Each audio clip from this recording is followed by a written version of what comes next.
Well, howdy there, Internet people. It's Bo again. So, today we are going to talk about two of your questions. Well, I guess a question and a comment that I definitely want to clear up. And they both deal with the same topic. One is a terminology thing, and one is a hypothetical what if. We'll start with a terminology thing because I realize this is probably important. Okay, so the message says, love your channel, but I think you should know low intensity is a term that has fallen out of usage. It might be a good idea to explain what that is because people aren't going to view what comes next as low intensity. Okay, so a few times I have said low intensity. That is a term to describe a certain kind of conflict. Understand what it means is low intensity in comparison to World War II. It is low intensity in comparison to Ukraine.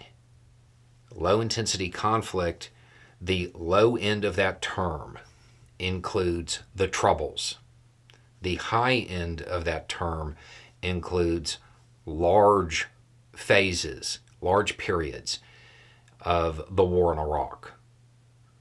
Low intensity does not mean like relative peace.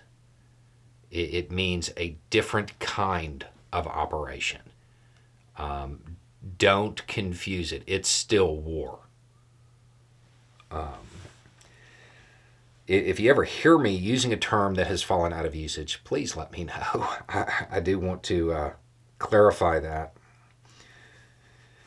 Okay, so just to be clear, when people are talking about Israel and the end of this phase of operations, the end of major combat operations, and the term low intensity comes up, that doesn't mean like peaceful patrolling. It is still combat.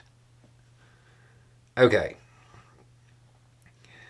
The next question is a hypothetical one that I find interesting because it shows how limited U.S. options are in certain cases, and it's not just here. Could we stop this fight? I'm not asking if we should, I'm asking if we could.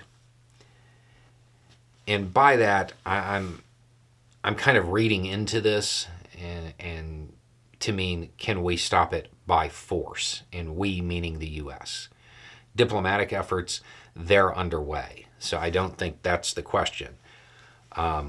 Could the U.S. stop this by force? Yeah. Yes. With a whole lot of casualties and declaring war on an ally. It is one of those things, sure, it's possible. It's not going to happen, though. That would be... That's just outside the realm of anything that would really even be considered. Like it wouldn't even remotely be considered. It would not be something even brought up in a conversation. The U.S. has the military power to stop the fighting. Yes. Deploying that in the way it would have to be done, never going to happen.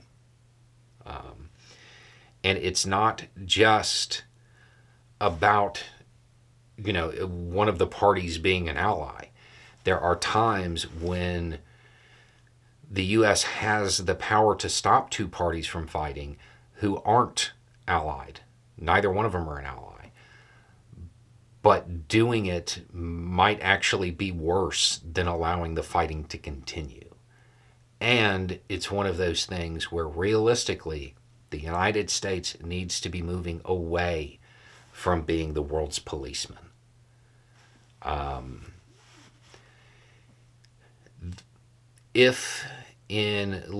Pick a conflict where neither party is an ally to the U.S. and they're fighting. Most times something like that, it's an internal thing. If the U.S. was to come in and do what the U.S. does when it comes to conflict, the population in that area, everything that happens is then the U.S. They did it.